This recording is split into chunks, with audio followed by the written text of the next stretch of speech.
255वां अध्याय। सूत जी कहते हैं, ऋषियों, अब मैं स्तंभ के परिमाण के विषय में बतला रहा हूँ।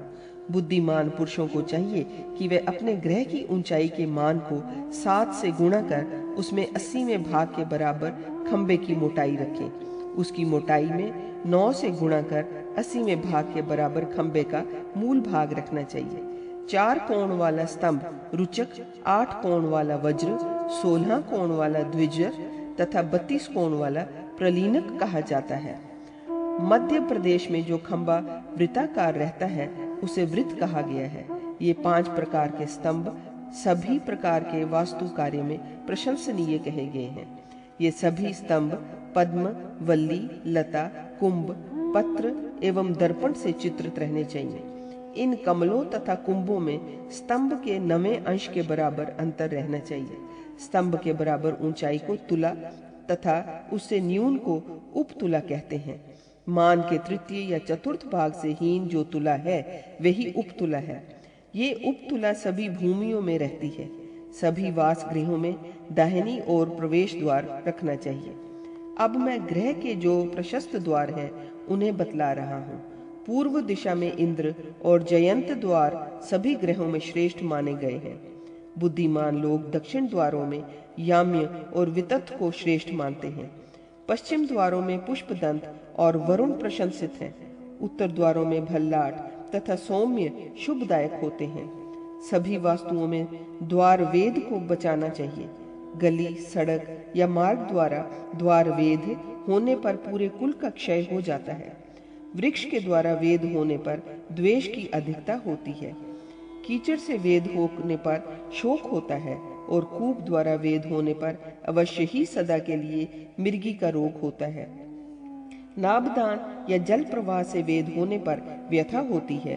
कील से वेद होने पर अग्नि भय होता है।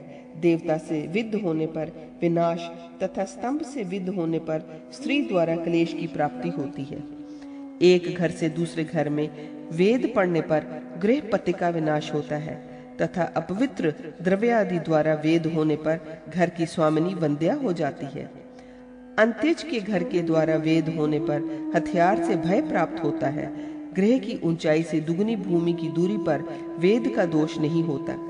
जिस घर के द्वारा बिना हाथ लगाए स्वयं खुल जाते हैं उस घर के निवासियों को उन्माद का रोग होता है। इसी प्रकार बंद हो जाने पर कुल का नाश हो जाता है, ऐसा विद्वान लोग बतलाते हैं। ग्रह के द्वार यदि अपने मान से अधिक ऊंचे हैं तो राज भय तथा यदि नीचे हैं तो चोरों का भय होता है। द्वार के ऊपर जो द्वार बनता है वह यमराज का मुख कहा जाता है। मार्ग के बीच में बने हुए जिस ग्रह की चौड़ाई बहुत अधिक होती है वह वज्र के समान शीघ्र ही गृहपति के विनाश का कारण होता है। यदि मुख्य द्वार अन्य द्वारों से निकृष्ट हो तो वह बहुत बड़ा दोष कारक होता है। अतः मुख्य द्वार की अपेक्षा अन्य द्वारों का बड़ा होना शुभ कारक नहीं है। घट, श्रीपर्णी और लताओं से मूल द्वार को सुशोभित रखना चाहिए और उसकी नित्य बलि, अक्षत और जल से पूजा करनी चाहिए। घर की पूर्व दिशा में बरगद का वृक्ष सभी प्रकार की कामनाओं को पूर्ण करने वाला होता है। दक्षिण में गूलर और पश्चिम में पीपल का पेड़ शुभ कारक होता है। इसी तरह उत्तर में पाकड़ का पेड़ मंगलकारी है।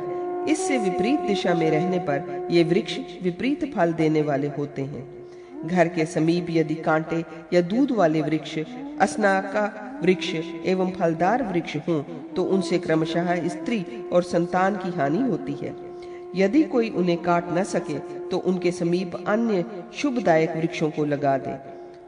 पूनाग, अशोक, मौलसिरी, शमी, तिलक, चंपा, अनार, पीपली, दाख, अर्जुन, जंबीर, सुपारी, कटहल, केतकी, मालती, कमल, चमेली, मल्लिका, नारियल, केला एवं पाटल इन वृक्षों से सुशोभित घर लक्ष्मी का विस्तार करता है। 256वां अध्याय। सूत जी कहते हैं, ऋषियों, बुद्धिमान पुरुष उत्तर की ओर झुकी हुई या समान भाग वाली भूमि की परीक्षा कर पूर्व कही गई रीति से स्तंभ की ऊंचाई आदि का निर्माण कराए। बुद्धिमान पुरुष को देवालय, धूर्त, सचिव या चौराहे के समीप अपना घर नहीं बनवाना चाहिए। क्योंकि इससे दुख, शोक और भय बना रहता है। घर के चारों ओर तथा द्वार के सम्मुख और पीछे कुछ भूमि को छोड़कर देना शुभ कारक है। पिछला भाग दक्षिणावर्त रहना ठीक है, क्योंकि वामावर्त विनाश कारक होते हैं। दक्षिण भाग में ऊंचा रहने वाला घर संपूर्ण वास्तु के नाम से अभिहित किया जाता है। वह मनुष्यों की सभी कामनाओं को पूर्ण करता है। इस प्रकार के प्रदेश को देखकर प्रयत्न पूर्वक गृह आरंभ करना चाहिए। सर्वप्रथम वेदज्ञ पुरोहित श्वेत वस्त्र धारण कर कारीगर के साथ ज्योतिषी के कथनानुसार शुभ मुहूर्त में सभी बीजों से युक्त आधारशिला को रत्न के ऊपर स्थापित करें। पुनः 4 ब्राह्मणों द्वारा उस स्तंभ की भली भांति पूजा कराकर उसे धो पोंछ कर अक्षत, वस्त्र, अलंकार और सर्वौषधि से पूजित कर पूर्ववत मंत्रोच्चारण, बाजा और मांगलिक गीत आदि से शब्द के साथ स्थापित कर दे। ब्राह्मणों को खीर का भोजन कराए और वास्तुष्पते प्रतिजानिहि इस मंत्र के द्वारा मधु और घी से हवन करें। वास्तु यज्ञ 5 प्रकार के हैं: सूत्रपात, स्तंभारोपण, द्वार वंशोच्छेद, गृह प्रवेश और वास्तु शांति। इन सभी में पूर्ववत कार्य करने का विधान है। ईशान कोण में सूत्रपात और अग्नि कोण में स्तंभारोपण होता है। वास्तु के पद चिन्हों को बनाकर उसकी प्रदक्षिणा करनी चाहिए। सभी वास्तु विभागों में दाहिने हाथ की तर्जनी, मध्यमा और अंगूठे से मूंगा, रत्न और सुवर्ण के चूर्ण से मिश्रित जल द्वारा पद चिन्ह बनाना श्रेष्ठ माना गया है।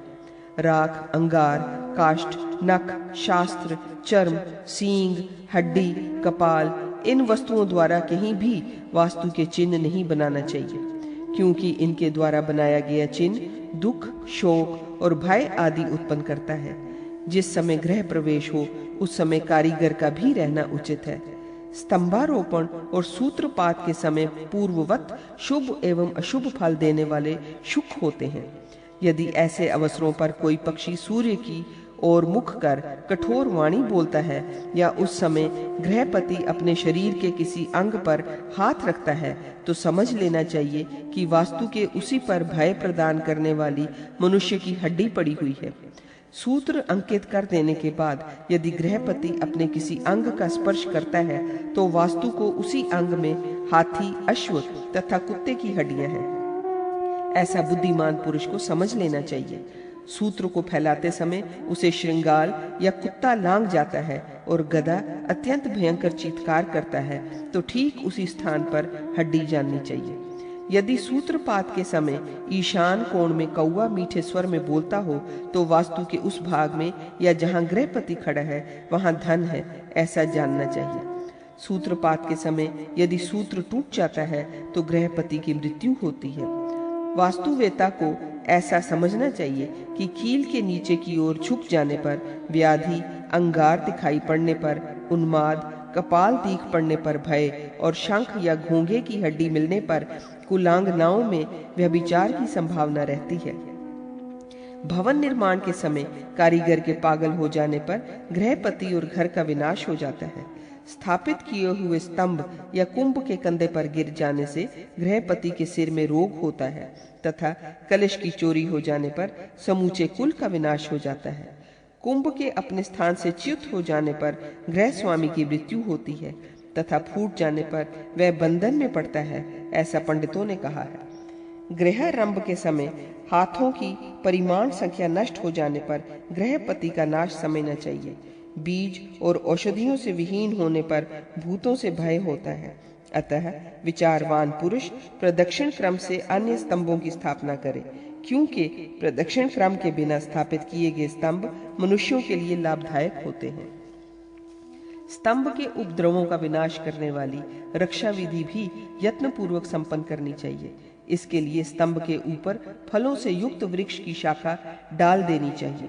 स्तंभ उत्तर या पूर्व की ओर ढालू होना चाहिए। अस्पष्ट दिशाएं नहीं कराना चाहिए। इस बात का ध्यान भवन, स्तंभ, निवास गृह तथा द्वार निर्माण के समय भी स्थापन रखना चाहिए, क्योंकि दिशा की अस्पता से कुल का नाश हो जाता है। घर के किसी अंश को पिंड से आगे नहीं बढ़ाना चाहिए। यदि बढ़ाना ही हो तो सभी दिशा में बढ़ावे। पूर्व दिशा में बढ़ाया गया वास्तु सर्वदा वैर पैदा करता है। दक्षिण दिशा की ओर बढ़ाया हुआ वास्तु मृत्युकारी होता है, इसमें संदेह नहीं है। जो वास्तु पश्चिम की ओर बढ़ाया जाता है वह धनक्षकारी होता है तथा उत्तर की ओर बढ़ाया हुआ दुख एवं संताप की वृद्धि करता है। जहाँ अग्नि कोण में वृद्धि होती है वहाँ वह अग्नि का भय देने वाला, नैऋत्य कोण बढ़ाने पर शिशुओं का विनाशक, वायव्य कोण में बढ़ाने पर वात व्याधि उत्पादक, ईशान कोण में बढ़ाने पर अन्न के लिए हानिकारक होता है। ग्रह के ईशान कोण में देवता का स्थान और शांति ग्रह, अग्नि कोण में रसोई घर और उसके बगल में उत्तर दिशा में जल स्थान होना चाहिए। बुद्धिमान पुरुष सभी घरेलू सामग्रियों को नैऋत्य कोण में करे, पशुओं आदि के बांधने का स्थान और स्नानागार ग्रह के बाहर बनाए, वायव्य कोण में अनादि का स्थान बनाए। इसी प्रकार कार्यशाला भी निवास स्थान से बाहर बनानी चाहिए। इस ढंग से बना हुआ भवन गृहपति के लिए मंगलकारी होता है। 257वां अध्याय। सूत जी कहते हैं, ऋषियों, अब मैं उत्तम काष्ठ लाने की विधि बतलाता हूँ। धनिष्ठा आदि 5 नक्षत्रों और उसके बाद भद्रा आदि को छोड़कर ज्योतिषी द्वारा बताए गए शुभ दिन में बुद्धिमान पुरुष काष्ठ लाने के लिए वन को प्रस्थान करे। सर्वप्रथम ग्रहण किए जाने वाले वृक्ष की बलि पूजा करनी चाहिए। पूर्व तथा उत्तर दिशा की ओर गिरने वाले वृक्ष का काष्ठ गृह निर्माण में मंगलकारी होता है तथा दक्षिण की ओर गिरा हुआ अशुभ होता है। दूध वाले वृक्षों का काष्ठ घर में नहीं लगाना चाहिए। जो वृक्ष पक्षियों द्वारा अधिष्ठित तथा वायु और अग्नि से पीड़ित हो, हाथी से तोड़ा हुआ हो, बिजली गिरने से जल गया हो, जिसका आधा भाग सूख गया हो या कुछ अंश टूट फूट गया हो, अश्वत्थ वृक्ष, समाधि या देव मंदिर से निकले वृक्ष, नदी के संगम पर स्थित वृक्षों को अथवा जो शमशान भूमि, तालाब आदि जलाशयों पर उगा हुआ हो, ऐसे वृक्षों को विपुल लक्ष्मी की इच्छा करने वाले व्यक्ति को छोड़ देना चाहिए। इसी प्रकार कांटेदार वृक्ष, कदम्ब, निम्ब, बहेड़ा, ढेरा और आम के वृक्षों को भी गृह कर्म में नहीं लाना चाहिए। असना, अशोक, महुआ, सर्ज और साखू के काष्ठ मंगलप्रद है। चंदन, कटहल, देवदारू तथा दारूदी के काष्ठ धनप्रद कहे गए हैं। 1, 2 या 3 प्रकार के काष्ठों द्वारा बनाया गया भवन शुभ होता है, क्योंकि अनेक प्रकार के काष्ठों से बनाया हुआ भवन अनेकों भय देने वाला होता है। धनदायक शीशम, श्रीपर्णी तथा तिंदुकी के काष्ठ को अकेले ही लगाना चाहिए, क्योंकि ये अन्य किसी काष्ठ के साथ सम्मिलित कर देने से कभी मंगलकारी नहीं होते। इसी प्रकार धव, कटहल, चीड़, अर्जुन और पद्म वृक्ष भी अन्य काष्ठों के साथ सम्मिलित होने पर गृह कार्य के लिए शुभदायक नहीं होते। वृक्ष काटते समय विचक्षण पुरुष को यदि पीले वर्ण का चिन्ह मिले तो भावी गृह में गोह का, मंजीठ रंग का मिलने पर मेढक का, नीला रंग मिलने पर सर्प का, अरुण रंग से गिरगिट का, मोती के समान श्वेत चिन्ह से शुक का, कपिल वर्ण से चूहे का और तलवार की भांति चिन्ह मिलने पर जल का भय जानना चाहिए। इस प्रकार के गर्भ वाले वृक्ष को वास्तु कर्म में त्याग देना चाहिए। पहले से कटे हुए वृक्ष को शुभदायी निमित्त शकुनों के साथ ग्रहण किया जा सकता है। घर के व्यास से लंबाई के मान में गुणाकार 8 का भाग दे, जो शेष बचे उसे आयत जानना चाहिए। अब मैं आप लोगों को 8 का भेद बतला रहा हूँ। उन कर शेषों की क्रमशः ध्वज, धूम, सिंह, खर, श्वान, वृषभ, हस्ती और काक संज्ञा होती है। चारों ओर मुख वाला तथा विशेषतया पश्चिम द्वार वाला ध्वज शुभकारी होता है। सिंह का उत्तर, वृषभ का पूर्व, हाथी का दक्षिण मुख दुखदायी होता है। 7 विभागों द्वारा इसे कहा जा चुका है। 1 हाथ से ध्वज को, 3 हाथ से सिंह को और 5 हाथ से वृषभ को तो कहा गया है। इनके अतिरिक्त जो त्रिकोणस्थ हों उन्हें व्यवहार में नहीं लाना चाहिए। विचक्षण पुरुष उक्त कर राशि के अंक को 8 से गुणा कर 27 का भाग देने पर शेष को नक्षत्र माने। पुनः उस नक्षत्र में 8 का भाग देने से जो शेष बचता है वह व्यय माना गया है। जिससे व्यय अधिक निकले उसे नहीं करना चाहिए, क्योंकि वह दोष कारक होता है। आय अधिक होने पर शांति होती है, ऐसा भगवान हरि ने कहा है। ग्रह पूर्ण हो जाने पर उसमें मांगलिक शांति की स्थिति के लिए श्रेष्ठ ब्राह्मणों को आगे कर देही, अक्षत, आम के पल्लव, पुष्प तथा फल आदि से सुशोभित जल पूर्ण कलश को देकर तथा अन्य ब्राह्मणों को स्वर्ण और वस्त्र देकर उस भवन गृहपति को प्रवेश करना चाहिए। उस समय ग्रह सूत्रों में प्रसाद एवं वास्तु की शांति के लिए जो विधि कही गई है उसके अनुसार हवन एवं बलि कर्म करे, फिर भक्ष्य एवं भोज्य पदार्थों द्वारा ब्राह्मणों को संतुष्ट करे। तत्पश्चात श्वेत वस्त्र धारण कर धूप आदि द्रव्यों के साथ भवन में प्रवेश करना चाहिए। 258वां अध्याय। ऋषियों ने पूछा, सूत जी, गृहस्थ आदि आश्रमों में सभी युगों में क्रिया योग की सिद्धि किस प्रकार संभव है? क्योंकि क्रिया योग को हजारों ज्ञान योग की अपेक्षा विशिष्ट माना गया है। सूत जी कहते हैं, ऋषियों, अब मैं देवार्चन कथन रूप क्रिया योग का वर्णन कर रहा हूँ। ये भोग और मोक्ष दोनों को देने वाला है तथा भूल लोक के अतिरिक्त इसकी अन्य लोकों में सत्ता नहीं है। इन देवताओं की प्रतिमा प्रतिष्ठा के प्रसंग क्रम में प्रतिमा निर्माण और उनके अंगभूत यज्ञ की विधि भी निर्दिष्ट है, जिसके अनुष्ठान से प्राणी बंधन से मुक्त हो जाता है। अब भगवान विष्णु की जैसी प्रतिमा श्रेष्ठ मानी जाती है उसका वर्णन कर रहा हूँ। उनकी प्रतिमा का रूप शांत हो, हाथों में शंख, चक्र, गदा तथा पद्म धारण किए हुए हो, उसका सिर छत्र के समान गोल, गला शंख के समान, आंखें सुंदर, नासिका कुछ ऊंची, कान सीपी सदृश, भुजाएं विशाल और उरु प्रशांत चढ़ाव उतार वाले होने चाहिए। विष्णु भगवान की प्रतिमा कहीं तो 8 भुजाओं वाली होती है और कहीं 4 भुजाओं वाली, किंतु गृहस्थ को अपने भवन में 2 भुजाओं की प्रतिमा पुरोहित द्वारा स्थापित करानी चाहिए। अष्टभुज मूर्ति में आयुधों के यथास्थान क्रम को सुनिए।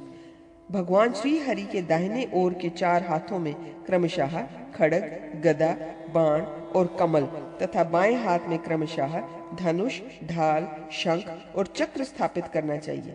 अब चतुर्भुज मूर्ति के हाथों में आयुध की स्थिति बतला रहा हूँ। समृद्धि की इच्छा रखने वाले को भगवान वासुदेव की प्रतिमा में दाहिनी ओर के दोनों हाथों में क्रमशः नीचे से ऊपर गदा और पद्म तथा बाईं ओर क्रमशः नीचे से ऊपर शंख और चक्र रखना चाहिए। कृष्णावतार की प्रतिमा में बाएं हाथ में गदा ठीक मानी गई है, दाहिने हाथ में स्वेच्छा अनुसार शंख और चक्र को ऊपर नीचे रखना चाहिए। विष्णु भगवान के दोनों चरणों के मध्य में नीचे की ओर पृथ्वी की मूर्ति और दाहिनी ओर प्रणाम करते हुए गरुड़ की मूर्ति रखनी चाहिए। बाईं ओर हाथों में कमल लिए हुए सुंदर मुख वाली लक्ष्मी की स्थापना करनी चाहिए। कल्याणकामी पुरुष गरुड़ को आगे भी स्थापित कर सकता है। प्रतिमा के दोनों ओर हाथ में कमल लिए श्री और पुष्टि की मूर्ति भी बनानी चाहिए। प्रतिमा के ऊपर विद्याधरों से चित्रित गोलाकार तोरण का निर्माण करना चाहिए। देवताओं के नगाड़े बजाते हुए गंधर्व दंपति को भी वहां चित्रित करना चाहिए। साथ में वहीं ये लता और पत्तों से युक्त कल्पलता से समन्वित हो और व्याघ्र सिंहों की भी प्रतिमा से संपन्न स्तुति करते हुए बड़े बड़े देवगण सामने खड़े हों। इस प्रकार विष्णु की प्रतिमा हो तथा प्रतिमा की पीठिका का विस्तार प्रतिमा मान के तृतीय अंश से निर्मित हो। देवता, दानव तथा किन्नरों की प्रतिमा 9 ताल परिमाण की होनी चाहिए। अब मैं कौन सी प्रतिमा कितनी ऊंची, नीची, मोटी और लंबी हो ये बतलाने के लिए माप विवरण बतला रहा हूँ। जाली के भीतर से सूर्य की किरणों के प्रविष्ट होने पर जो उड़ता धूली कण स्पष्ट दिखाई पड़ता है उसे त्रस रेणु कहते हैं। इन 8 त्रस रेणुओं के बराबर एक बालाग्र होता है। उससे 8 गुने बड़े आकार के पदार्थ की लिख्या और 8 लिख्या की एक यूका होती है। 8 यूका का एक यव और 8 यवों के माप का एक अंगुल होता है। अपनी अंगुली के परिमाण से 12 अंगुल का मुख होता है और मुख के परिमाण अनुसार ही देवता के सभी अवयवों की कल्पना करनी चाहिए। देव प्रतिमा स्वर्ण, चांदी, तांबा, रत्न, पत्थर, देवदारू, लोहा, सीसा, पीतल, तांबा और कांसा मिश्रित अथवा शुभ काष्ठों की बनी हुई प्रशस्त मानी गई है।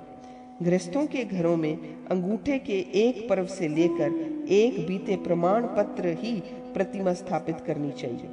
क्योंकि विद्वानों ने इससे बड़ी को गृहस्थ के लिए प्रशस्त नहीं माना है। किंतु देव मंदिरों में 16 बीते तक की प्रतिमा प्रतिष्ठित की जा सकती है, पर उससे बड़ी वहां भी नहीं है। इन प्रतिमाओं को अपनी आर्थिक स्थिति के अनुसार उत्तम, मध्यम और कनिष्ठ कोटि की बनाना चाहिए। मंदिर के प्रवेश द्वार की जो ऊंचाई हो उसे 8 भागों में विभक्त कर दे, उसमें एक भाग छोड़कर शेष 2 भागों से प्रतिमा बनवाए। फिर उन 2 भागों की संख्या को 3 भागों में विभक्त कर दे, उसके एक भाग के बराबर पीठिका बनाए। वह न बहुत ऊंची हो न बहुत नीची। फिर प्रतिमा के मुख मान को 9 भागों में विभक्त करे, उसमें 4 अंगुल में ग्रीवा तथा एक भाग के द्वारा हृदय होना चाहिए। उसके नीचे के एक भाग में सुंदर नाभि बनानी चाहिए। वह गहराई और विस्तार में 1 अंगुली की कही गई है। नाभि के नीचे एक भाग में लिंग, 2 भागों में विस्तृत उरु, 4 अंगुल में घुटने, 2 भाग से जंघे और 4 अंगुल के पैर हों। उसी प्रकार मूर्ति का सिर 14 अंगुल का बनाना चाहिए। ये तो मूर्ति की ऊंचाई बताई गई, अब उसकी मोटाई सुनिए। ब्राह्मण गण अब क्रमशः सभी अवयवों का विस्तार सुनिए। प्रतिमा के ललाट की मोटाई 4 अंगुल, नासिका की 4 अंगुल, दाढ़ी की 2 अंगुल और ओठ की भी 2 अंगुल जाननी चाहिए। यदि ललाट का विस्तार 8 अंगुल हो तो उतने में ही दोनों बाहों के भी बनानी चाहिए। बाहों की रेखा आधे अंगुल की हो, वह बीच में धनुषाकार हो, दोनों छोरों पर उसके अग्रभाग उठे हुए हों। बनावट चिकनी तथा सुंदर होनी चाहिए।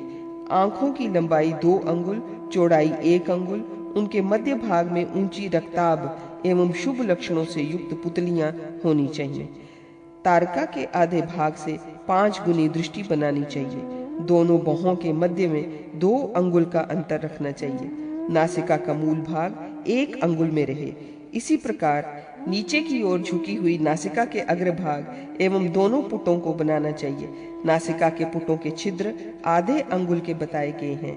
कपोल 2 अंगुल के हों जो कानों के मूल भाग तक विस्तृत हों। ठुड्डी का अग्रभाग 1 अंगुल में तथा विस्तार 2 अंगुल में होना चाहिए। आधे अंगुल में बाहों की रेखा होनी चाहिए जो प्रणाली के समान हो। नीचे तथा ऊपर के ओठ आधे आधे अंगुल के हों। उसी प्रकार नासिका के दोनों पुट निष्पाव के तुल्य माप के बनाए जाएं। ओठ के बगल में मुख का कोना और नेत्र ज्योति दोनों समान आकार का हो और कान के मूल से 6 अंगुल दूर पर बनावें। दोनों कानों की बनावट बाहों के समान हो और उनकी ऊंचाई 4 अंगुल की हो। कानों के पार्श्व भाग 2 अंगुल के हों और उनका विस्तार 1 अंगुल मात्र का हो। दोनों कानों के ऊपर मस्तक का विस्तार 12 अंगुल का होना चाहिए। ललाट के पीछे का आधा भाग 18 अंगुल का कहा गया है और इसके मस्तक तक का विस्तार 36 अंगुल का होता है। केश समूह का विस्तार 42 अंगुल का होता है। केशों के अंतर्भाग से दाढ़ी तक का विस्तार 16 अंगुल का होता है। दोनों कंधों का विस्तार 24 अंगुल का हो। ग्रीवा की मोटाई 8 अंगुल की उत्तम मानी गई है। ब्रह्मा ने स्तन और ग्रीवा का मध्य भाग 1 ताल के बराबर बताया है। दोनों स्तनों में 12 अंगुल का अंतर माना जाता है। स्तनों के मंडल 2 अंगुल कहे गए हैं। दोनों चुचुक उस मंडल के भीतर यव के बराबर बताए जाते हैं। वक्षस्थल की चौड़ाई 2 ताल कही गई है। दोनों कक्ष बाहु और स्तन के मध्य में 6 अंगुल के होने चाहिए। दोनों पैर 14 अंगुल तथा उनके अंगूठे 3 अंगुल हों। अंगूठे का अग्रभाग उन्नत होना चाहिए और उसका विस्तार 5 अंगुल का हो। उसी प्रकार अंगूठे के समान ही प्रदेशनी अंगुली को भी लंबी बनाना चाहिए। उससे 16वें अंश से अधिक मध्यमा अंगुली हो। अनामिका मध्यमा अंगुली की अपेक्षा 8वां भाग न्यून हो और अनामिका से 8वें भाग में न्यून कनिष्ठिका हो। इन दोनों अंगुलियों में 3 पर्व बनाने चाहिए। पैरों की गांठ 2 अंगुली की मानी गई है। दोनों एड़ियां 2-2 अंगुल में रहनी चाहिए, किंतु गांठ की अपेक्षा इसमें 1 कला अधिक रहे। अंगूठे में 2 पोर बनने चाहिए। उसका विस्तार 2 अंगुल का हो। प्रदेशनी का विस्तार 3 अंगुल का बताया गया है। द्विजगण कनिष्ठिका क्रमशः 8वें भाग से कम रहे। विशेषतया अंगूठे की मोटाई 1 अंगुल की हो, शेष अंगुलियों की मोटाई उसके आधे भाग के तुल्य रखनी चाहिए। जांघ के आगे के भाग 14 अंगुल और मध्य भाग 18 अंगुल रहे। घुटने का मध्य भाग 21 अंगुल का हो। घुटने की ऊंचाई 1 अंगुल तथा मंडल 3 अंगुल विस्तृत हो। उरुओं का मध्य भाग 28 अंगुल हो। इसके 31 अंगुल ऊपर अंडकोश 3 अंगुल और लिंग 2 अंगुल हो तथा उसका विस्तार 6 अंगुल हो। मणिबंध से नीचे केशों की रेखा रखनी चाहिए। मणिकोश का विस्तार 4 अंगुल का हो। कटी प्रदेश का विस्तार 18 अंगुल हो। स्त्रियों की मूर्ति में कटी का विस्तार 22 अंगुल का तथा स्तनों का 12 अंगुल होना चाहिए। नाभि का मध्य भाग 42 अंगुल का होना चाहिए। पुरुष के कटी प्रदेश 55 अंगुल तथा दोनों कक्षों के ऊपर 6 अंगुल के स्कंधों के बनाने की विधि है। 8 अंगुल के विस्तार में ग्रीवा का निर्माण कहा गया है और इसकी लंबाई 12 कला की होनी चाहिए। दोनों भुजाओं की लंबाई 42 अंगुल हो। बाहु के मूल भाग 16 अंगुल के होने चाहिए। बाहु के ऊपरी अंश तक 18 अंगुल होना चाहिए। दूसरा पर्व इसकी अपेक्षा 1 अंगुल कम कहा गया है। बाहु के मध्य भाग का विस्तार 18 अंगुल तथा नीचे का हाथ 16 अंगुल का कहा गया है। हाथ के अग्र भाग का मान 6 कला का माना गया है। हथेली का विस्तार 7 अंगुल हो और उसमें 5 अंगुलियां बनी हो। अनामिका अंगुली मध्यमा की अपेक्षा सप्तमांश कम रहती है। कनिष्ठा उससे भी पंचमांश न्यून तथा मध्यमा के 5वें भाग से न्यून तर्जनी होती है। अंगूठा तर्जनी के उद्गम से नीचा होना चाहिए, किंतु लंबाई में उतना ही होना चाहिए। अंगूठे का विस्तार 4 अंगुल का जानना चाहिए। शेष अंगुलियों का विस्तार क्रमशः 1-1 भाग से न्यून होता है। मध्यमा उंगली के पोरों के मध्य भाग में 2 अंगुल का अंतर रहना चाहिए। इसी प्रकार अन्य उंगलियों के पोरों में 1-1 यव की कमी होनी जाती है। अंगूठे के पोरों का मध्य भाग तर्जनी के समान ही रहना चाहिए। अगला पोर 2 यव से अधिक कहा गया है। उंगलियों के परवार्ध में नखों को चिकना, सुंदर तथा आगे की ओर कुछ लालिमा युक्त बनाना चाहिए। मध्य भाग में पीछे की ओर कुछ नीचा तथा बगल में अंश मात्र ऊंचा बनाओ। उसी प्रकार कंधों के ऊपर 10 अंगुल में केशों की बलि का निर्माण करना चाहिए। स्त्री प्रतिमाओं को कुछ पतली तथा उनके स्तन, उरु एवं जांघों को स्थूल बनाना चाहिए। उनके उदर प्रदेश की लंबाई 14 अंगुल तथा वे अनेकों आभूषणों से विभूषित हों और उनकी भुजाओं को कुछ मृदु एवं मनोहर आकृति युक्त बनाना चाहिए। मुखाकृति अपेक्षाकृत लंबी हो। अलकावली उत्तम ढंग से रचित हो। नासिका, ग्रीवा और ललाट 3.5 अंगुल होने चाहिए। अधर पल्लवों का विस्तार आधे अंगुल का प्रशस्त माना गया है। दोनों नेत्र अधर पल्लवों से 4 गुने अधिक होने चाहिए। ग्रीवा की वली आधे अंगुल की ऊंची बनानी चाहिए। इस प्रकार सभी देवताओं की प्रतिमाओं एवं स्त्री प्रतिमाओं के निर्माण में 9 ताल का परिमाण बतलाया गया है, जो समस्त पापों को नष्ट करने वाला। 259वां अध्याय प्रतिमाओं के लक्षण, मान, आकार आदि का कथन। सूत जी कहते हैं, ऋषियों, इसके बाद मैं देवताओं की मूर्तियों के आकार के विषय में विशेष रूप से बतला रहा हूं। इस विषय में ब्रह्मा ने बताया है कि राम, विरोचन के पुत्र बलि, वाराह और नृसिंह के मूर्तियों की ऊंचाई 10 ताल होनी चाहिए। वामन की प्रतिमा 7 ताल की हो तथा मत्स्य और कूर्म की प्रतिमाएं जितने में सुंदर दिख सके उसी परिमाण की बनानी चाहिए। अब मैं शिव आदि की मूर्तियों के आकार का वर्णन कर रहा हूं। रुद्र की मूर्ति तपाए हुए सुवर्ण की भांति कांतिमती तथा स्थूल उर्वों, भुजाओं और स्कंधों से युक्त होनी चाहिए। उनका वर्ण सूर्य की किरणों के समान श्वेत और जटा चंद्रमा से विभूषित हो। वे जटा मुकुटधारी हों तथा उनकी अवस्था 16 वर्ष की होनी चाहिए। उनकी दोनों भुजाएं हाथी के शुंडा दंड की तरह तथा जंघा और उरुमंडल गोलाकार हो।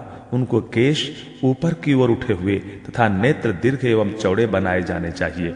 उनके वस्त्र के स्थान पर व्याघ्र चर्म तथा कमर में 3 सूत्रों की मेखला बनाई जाए। उन्हें हार और केयूर से सुशोभित तथा सर्पों के आभूषणों से अलंकृत करना चाहिए। उनकी भुजाओं को विविध प्रकार के आभूषणों से विभूषित तथा उभरे हुए कपोलों को 2 कुंडलों से अलंकृत करना चाहिए।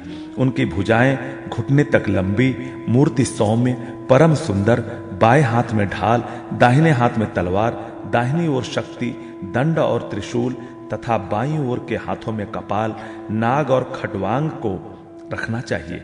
एक हाथ वरद मुद्रा से सुशोभित और दूसरा हाथ रुद्राक्ष की माला धारण किए हुए हो। 10 भुजाओं वाले शिव की नटराज मूर्ति को विशाख स्थान युक्त बनाई जानी चाहिए। वह नाचती हुई तथा गज चर्म धारण किए हुए हो। त्रिपुरांतक प्रतिमा में 16 भुजाएं बनाई जानी चाहिए। उस समय उनके हाथ में शंख, चक्र, गदा, सींग, घंटा, पिनाक, धनुष, त्रिशूल और विष्णुमय शर, ये 8 वस्तु में अधिक रहेंगे। शिव की ज्ञान योगेश्वर प्रतिमा में 4 या 8 भुजाएं बनाई जाती हैं। भैरव मूर्ति तीक्ष्ण दांत तथा नुकीली नासिका से युक्त होती है। उनका मुख महान भयंकर होता है। ऐसी मूर्ति को प्रत्यायतन अर्थात मुख्य मंदिर के सामने के मंदिर या बरामदे में स्थापित करना शुभदायक होता है। मुख्य मंदिर में भैरव की स्थापना नहीं करनी चाहिए, क्योंकि ये भयकारी देवता है। इसी प्रकार नृसिंह, वराह तथा अन्य भयंकर देवताओं के लिए भी करना चाहिए। देव प्रतिमाओं को कहीं भी हीन अंगों वाली अथवा अधिक अंगों वाली नहीं बनानी चाहिए। न्यून अंग तथा भयानक मुख वाली प्रतिमा स्वामी का विनाश करती हैं। अधिक अंगों वाली प्रतिमा शिल्पकार का हनन करती हैं और दुर्बल प्रतिमा धन का नाश करती हैं।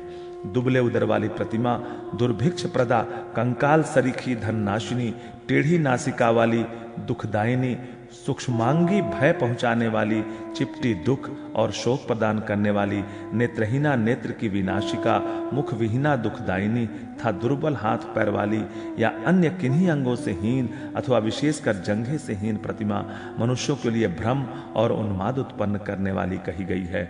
सूखे मुख वाली तथा कटी भाग से हीन प्रतिमा राजा को कष्ट देने वाली कही गई है। हाथ पांव से विहीन प्रतिमा महामारी का भय उत्पन्न करने वाली तथा जंघा और घुटने से विहीन शत्रु का कल्याण करने वाली कही गई है।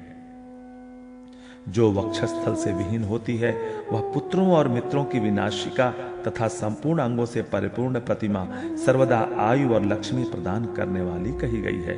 इस प्रकार के लक्षणों से युक्त भगवान शंकर की प्रतिमा निर्मित करानी चाहिए। उनकी प्रतिमा के चारों ओर सभी देवगणों को स्तुति करते हुए प्रदर्शित करना चाहिए। शंकर की मूर्ति को इंद्र, नंदीश्वर एवं महाकाल से युक्त बनाना चाहिए। उनके पार्श्व भाग में विनम्र भाव से स्थित लोकपालों और गणेश्वरों को दिखलाना चाहिए। भृंगी और भूत बेतालों की मूर्तियां उनके बगल में नाचती गाती हुई बनानी जानी चाहिए, जो सभी हर्षपूर्वक परमेश्वर शिव की स्तुति में लीन रहें। रुद्राक्ष की माला धारण करने वाले, प्रवाल, मूंगे आदि की माला तथा पुष्पादि रूप उपहारों को समर्पित करने वाले गंधर्व, विद्याधर, किन्नर, अप्सरा और गुह्यकों के अधीश्वरों के अनेकों गणों तथा इंद्र आदि सैकड़ों देवताओं और मुनिवरों द्वारा नमस्कार एवं स्तुति किए जाते हुए तथा देवताओं और मनुष्यों के लिए पूजनीय, त्रिनेत्रधारी, स्तवनीय भगवान शंकर की प्रतिमा बनाई जानी चाहिए। इस प्रकार श्री मत्स्य महापुराण में प्रतिमा लक्षण नामक 259वां अध्याय संपूर्ण हुआ। 260वां अध्याय विविध देवताओं की प्रतिमाओं का वर्णन। सूत जी कहते हैं, ऋषियों, अब मैं भगवान शिव के अर्धनारीश्वर रूप का वर्णन कर रहा हूं। इसमें देवाधिदेव शंकर की बाईं ओर आधे भाग में अत्यंत सुंदर स्त्री का रूप होता है तथा अर्ध भाग में दाहिनी ओर पुरुष रूप। पुरुष भाग में प्रतिमा को जटाजूट तथा बाल चंद्र की कला से युक्त कर उमा के अर्ध भाग में मस्तक पर सीमंत, मांग में सिंदूर और ललाट पर तिलक निर्मित करें। दाहिने कान में वासुकी नाग और बाएं कान में कुंडल की रचना की जानी चाहिए। वहीं ऊपर की ओर केशों के आभूषण तथा कान में बाली बनानी चाहिए। देव देवेश्वर शिव के दाहिने हाथ में कपाल या त्रिशूल तथा बाएं हाथ में दर्पण और कमल बनाएं। विशेषतया बाएं बाहु को बाजूबंद और कंकण से युक्त बनाना चाहिए और दाहिनी ओर के भाग में मणियों और मोतियों का यज्ञोपवीत बनाना चाहिए। प्रतिमा के बाएं भाग की ओर स्तन तथा दाहिना भाग पीले वर्ण का बनाएं। ऊपर का आधा भाग उज्जवल हो, नितंब का आधा भाग श्वेत वर्ण का होना चाहिए। लिंग से ऊपर का भाग सिंह के चर्म से आवृत हो। बाएं भाग में नाना प्रकार के रत्नों से बनी हुई 3 लड़ियों वाली करधनी और साड़ी पहनानी चाहिए। दाहिना भाग सर्पों से युक्त हो। शिव जी का दाहिना पैर कमल के ऊपर स्थापित हो तथा नूपुर से विभूषित बायां पैर उससे कुछ ऊपर की ओर हो। उसकी अंगुलियों को रत्न निर्मित अंगूठियों से विभूषित करें। पार्वती के चरण सर्वदा महावर से युक्त प्रदर्शित किए जाएं। इस प्रकार इस प्रसंग में मैंने अर्धनारीश्वर के रूप का वर्णन किया। ब्राह्मणों, अब आप लोग उमा महेश्वर मूर्ति के लक्षण सुनिए।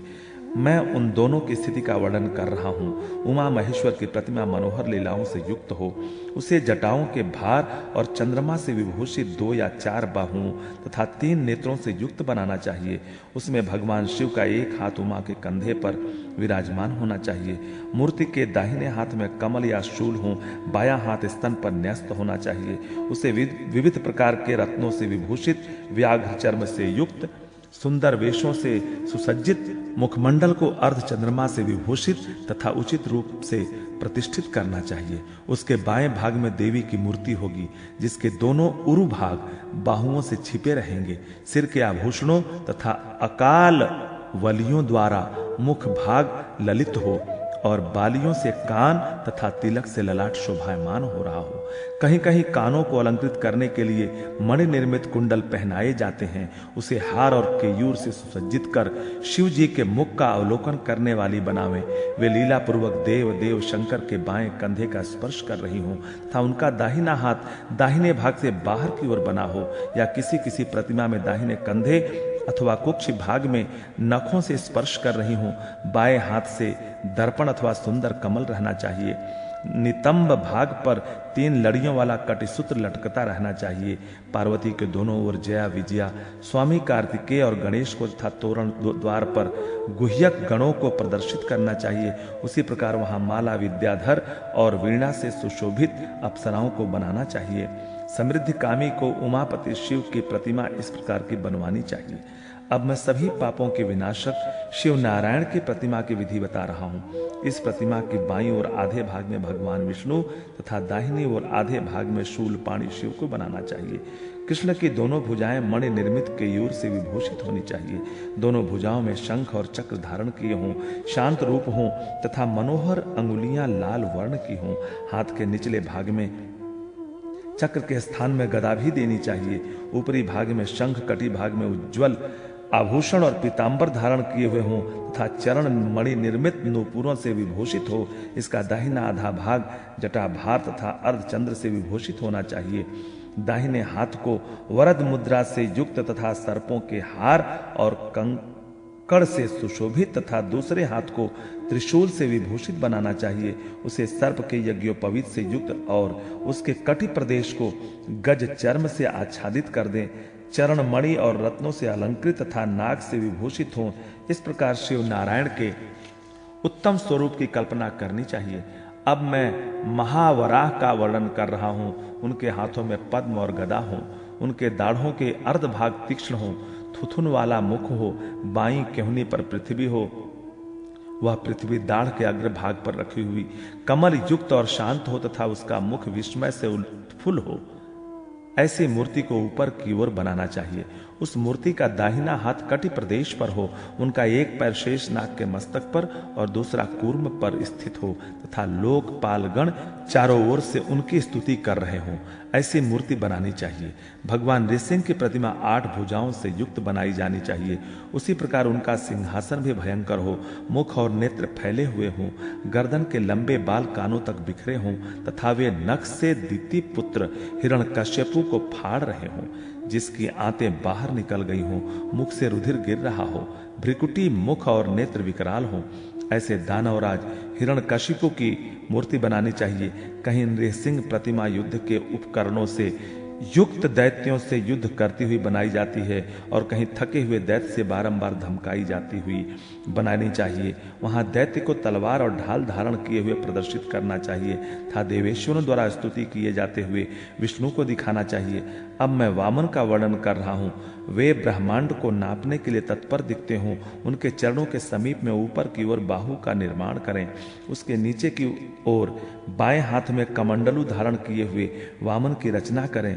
दाहिने हाथ में एक छोटी सी छतरी होनी चाहिए। उनका मुख दीनता से युक्त हो। उन्हीं के बगल में जल का गेड़ुआ लिए हुए बलि का निर्माण होना चाहिए। उसी स्थल पर बलि को बांधते हुए गरुड़ को भी दिखाना चाहिए। इसी प्रकार मत्स्य भगवान की प्रतिमा मछली के आकार की तथा कूर्म भगवान की प्रतिमा कछुए के समान बनानी चाहिए। इस प्रकार भगवान विष्णु तथा उनके अवतारों की प्रतिमाओं का निर्माण होना चाहिए। ब्रह्मा को कमंडलू लिए हुए 4 मुखों से युक्त बनावें। उनकी प्रतिमा कहीं हंस पर बैठी हुई तथा कहीं कमल पर विराजमान रहती है। उनकी प्रतिमा कमल के भीतरी भाग के समान अरुण 4 भुजाओं से युक्त और सुंदर नेत्र वाली हो। उनके नीचे के बाएं हाथ में कमंडलू और दाहिने हाथ में श्रुआ हो। उनके ऊपर के बाएं हाथ में दंड तथा दाहिने हाथ में भी श्रुआ धारण किए हुए प्रदर्शित करना चाहिए। उनके चारों ओर देवता, गंधर्व और मुनि गणों द्वारा स्तुति किए जाते हुए दिखाना चाहिए। ऐसी भूमिका भी दिखाएं मानो वे तीनों लोकों की रचना में प्रवृत्त हैं। वे श्वेत वस्त्रधारी, ऐश्वर्य संपन्न, मृग चर्म तथा दिव्य यज्ञोपवीत से युक्त हों। उनके बगल में आज्यस्थाली रहें और सामने चारों वेदों की मूर्तियां हों। उनकी बाईं ओर सावित्री, दाहिनी ओर सरस्वती तथा उनके अग्रभाग में मुनियों के समूह हों। अब मैं कार्तिकेय की प्रतिमा का वर्णन कर रहा हूं। उनकी प्रतिमा को मध्यकालीन सूर्य की भांति परम तेजोमय कमल के मध्य भाग के समान अरुण, मयूर पर आरूढ़, दंडों और चीरों से सुशोभित सुकुमार शरीर से युक्त और 12 भुजाओं वाली बनाना चाहिए। उसे अपने इष्ट नगर में स्थापित करना चाहिए, खरवट पर्वत के समीप के ग्राम। वे इनकी 4 भुजाओं वाली और वन अथवा ग्राम में 2 बाहु वाली प्रतिमा स्थापित करानी चाहिए। 12 भुजाओं वाली प्रतिमा में उनकी दाहिनी ओर के 6 हाथों में शक्ति, पाश, तलवार, बाण और शूल शोभायमान हो। एक हाथ में अभय मुद्रा अथवा वरद मुद्रा बनानी चाहिए। ये सभी केयूर तथा कटक से विभूषित उज्ज्वल वर्ण के होने चाहिए। बाईं ओर के 6 हाथ क्रमशः धनुष, पताका, मुष्टि फैली हुई, तर्जनी, ढाल, मुर्गा इन वस्तुओं से युक्त और उसी वर्ण के होने चाहिए। 2 भुजाओं वाली प्रतिमा के बाएं हाथ में शक्ति और दाहिना हाथ कुक्कुट पर न्यस्त रहना चाहिए। चतुर्भुज प्रतिमा के बाईं ओर के 2 हाथों में शक्ति और पाश का तथा दाहिनी ओर के तीसरे हाथ में तलवार हो और चौथा हाथ अभय अथवा वरद मुद्रा से युक्त हो। अब मैं गणेश जी की प्रतिमा का विधान बता रहा हूं। उनकी प्रतिमा में हाथी सा मुख, 3 नेत्र, लंबा उदर, 4 भुजाएं, सर्प का यज्ञोपवीत, सिमटा हुआ कान, विशाल शुंड, 1 दांत और तोंद स्थूल हो। उनके ऊपर के दाहिने हाथ में अपना दांत और निचले हाथ में कमल होना चाहिए। बाईं ओर के ऊपर के हाथ में मोदक तथा निचले हाथ में परशु हो। बृहत होने के कारण मुख नीचे की ओर विस्तृत तथा स्कंध, पाद और हाथ मोटे होने चाहिए। वह सिद्धि बुद्धि से युक्त हो। उसके नीचे की ओर मूषक बना हो। अब मैं भगवती कात्यायनी की मूर्ति का वर्णन कर रहा हूँ।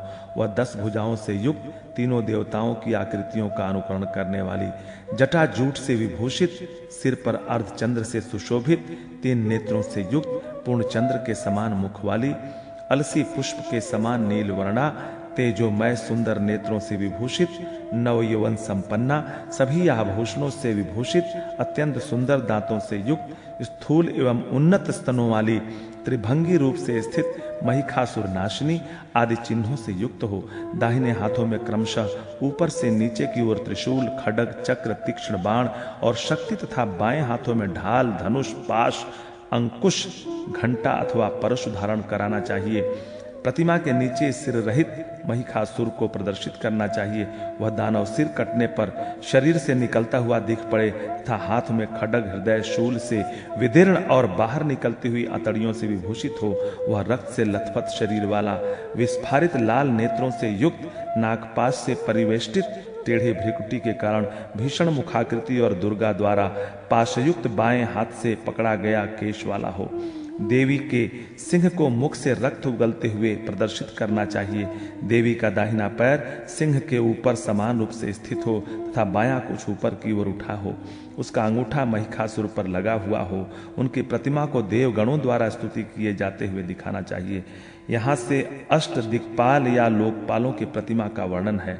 अब मैं देवराज इंद्र के रूप को विशेष रूप से कह रहा हूँ। 1000 नेत्रों वाले देवेंद्र को मत्त गयंद पर विराजमान बनाना चाहिए। उनके उरु, वक्षस्थल और मुख विशाल हों। कंधे सिंह के समान हो, उनकी भुजाएं विशाल हो, वे किरीट और कुंडल धारण किए हों, उनके जघन स्थल भुजाएं तथा आंखें स्थूल हों, वे वज्र और कमल धारण किए हों तथा विविध आभूषणों से विभूषित हों, देवता और गंधर्वों द्वारा पूजित और अप्सराओं द्वारा सेवित हों, उनके पार्श्व में छत्र और चामर धारण करने वाली स्त्रियों को प्रदर्शित करना चाहिए, वे सिंहासन पर विराजमान हों, उनकी बाईं ओर कमल धारण किए हुए इंद्राणी स्थित हों, वे गंधर्वों से घिरे हों। इस प्रकार से मत्स्य महापुराण में प्रतिमा लक्षण नामक 260वां अध्याय संपूर्ण हुआ। 261वां अध्याय सूर्यादि विभिन्न देवताओं के प्रतिमा के स्वरूप, प्रतिष्ठा और पूजा आदि की विधि। सूत जी कहते हैं, ब्राह्मण गण, अब आप लोग भगवान सूर्य की प्रतिमा के निर्माण की विधि सुनिए। भगवान सूर्य देव को रथ पर स्थित, सुंदर नेत्रों से सुशोभित और दोनों हाथों में कमल धारण किए हुए बनाना चाहिए। उनके रथ में 7 घोड़े और 1 पहिया होनी चाहिए। उन्हें विचित्र मुकुट से युक्त तथा कमल के मध्यवर्ती भाग के समान लाल वर्ण का बनाना चाहिए। वे विविध आभूषणों से विभूषित, दोनों भुजाओं में कमल धारण किए हों। वे कमल सदा लीला पूर्वक ऊपर कंधों तक उठे हुए हों। उनका स्वरूप विशेषकर पैर 2 वस्त्रों से आवृत हो। प्राय चित्रों में भी उनकी प्रतिमा 2 वस्त्रों से ढकी हुई प्रदर्शित की जानी चाहिए। उनके दोनों चरण तेज से आवृत हों। मूर्ति के दोनों ओर दंडी और पिंगल नामक 2 प्रतिहारों को रखना चाहिए। उन दोनों पार्श्ववर्ती पुरुषों के हाथों में तलवार बनाई जानी चाहिए। उनके पार्श्व में एक हाथ में लेखनी लिए हुए अविनाशी धाता की मूर्ति हो। भगवान भास्कर अनेकों देवगणों से युक्त हों। इस प्रकार भगवान सूर्य की प्रतिमा का निर्माण करना चाहिए। सूर्यदेव के सारथी अरुण हैं, जो कमल दल के सदृश लाल वर्ण के हैं। उनके दोनों बगल में चलते हुए लंबी गर्दन वाले अश्व हों। उन 7 अश्वों को सर्प की रस्सी से बांधकर लगाम युक्त रखना चाहिए। सूर्य मूर्ति को हाथों में कमल लिए हुए कमल पर या वाहन पर स्थित रखना चाहिए। अब मैं सभी प्रकार के अभिष्ट फलों को देने वाले अग्नि की प्रतिमा का स्वरूप बतला रहा हूं। अग्नि की प्रतिमा कनक के समान उद्दीप्त कांति वाली बनानी चाहिए। वह अर्धचंद्राकार आसन पर स्थित हो। उनका मुख उदयकालीन सूर्य की भांति दिखाना चाहिए।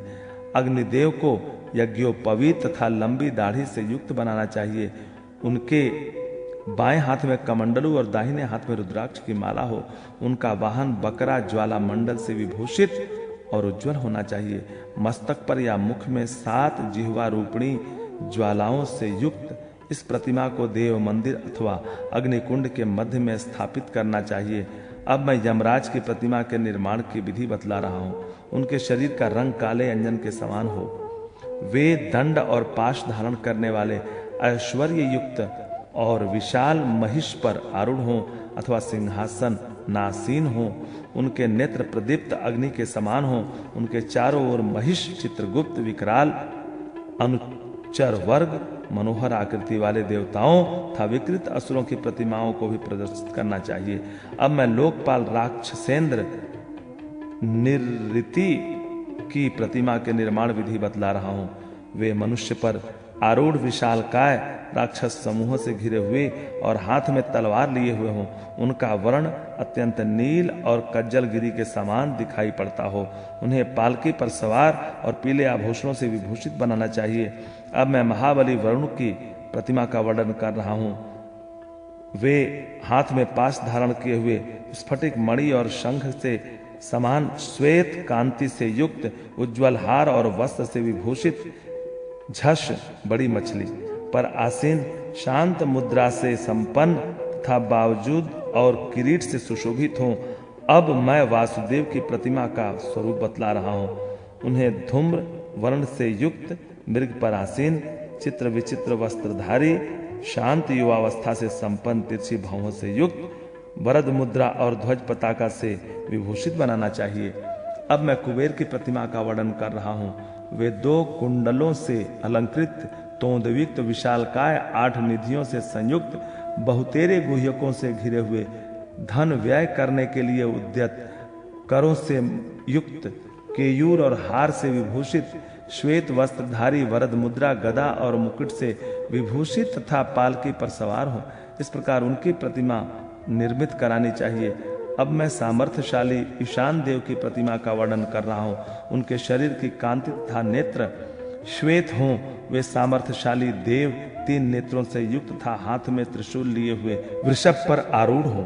अब मैं मातृकाओं की प्रतिमाओं का लक्षण अनुपूर्वी यथार्थ रूप से बता रहा हूं। ब्रह्मा जी की प्रतिमा को ब्रह्मा जी के समान 4 मुख, 4 भुजाएं, अक्षसूत्र और कमंडलू से विभूषित तथा हंस पर आसीन बनानी चाहिए। इसी प्रकार भगवान महेश्वर के अनुरूप माहेश्वरी की प्रतिमा मानी गई है। वे जटा मुकुट से अलंकृत, वृषभासीन, मस्तक पर चंद्रमा से विभूषित, क्रमशः कपाल, शूल, खटवांग और वर मुद्रा से सुशोभित 4 भुजाओं से संपन्न हो। कौमारी की प्रतिमा स्वामी कार्तिकेय के समान निर्मित करानी चाहिए। वे श्रेष्ठ मयूर पर सवार, लाल वस्त्र से सुशोभित, शूल और शक्ति धारण करने वाली, हार और केयूर से विभूषित तथा मुर्गा लिए हुए हों। वैष्णवी की मूर्ति विष्णु भगवान के समान हो। वे गरुड़ पर आसीन हों, उनकी 4 भुजाएं हों जिनमें क्रमशः शंख, चक्र, गदा और वरद मुद्रा हों, अथवा वे एक बालक से युक्त सिंहासन पर बैठी हुई हों। अब मैं वाराही की प्रतिमा का प्रकार बतलाता हूँ। वे देवी महिष पर बैठी हुई वराह के समान रहती हैं। उनके सिर पर चामर झलता रहना चाहिए।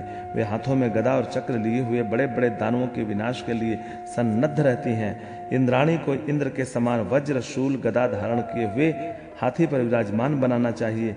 वे देवी बहुत से नेत्रों से युक्त, तप्त सुवर्ण के समान कांतिमती और दिव्य आभरण से भूषित रहती हैं। अब मैं भगवती योगेश्वरी चामुंडा की प्रतिमा का वर्णन करता हूँ। वे तीखी तलवार, लंबी जिह्वा, ऊपर उठे केश तथा हड्डियों के टुकड़ों से विभूषित रहती हैं। उन्हें विकराल दाढ़ों से युक्त मुख वाली, दुर्बल उदर से युक्त, कपालों की माला धारण किए और मुंड मालाओं से विभूषित बनाना चाहिए। उनके बाएं हाथ में खोपड़ी से युक्त एवं रक्त और मांस से पूर्ण खप्पर और दाहिने हाथ में शक्ति हो। वे गिरध्र या काक पर बैठी हों। उनका शरीर मांस रहित, उदर भीतर घुसा हुआ और मुख अत्यंत भीषण हो। उन्हें 3 नेत्रों से संपन्न, घंटा लिए हुए, व्याघ्र चर्म से सुशोभित या निर्वस्त्र बनाना चाहिए।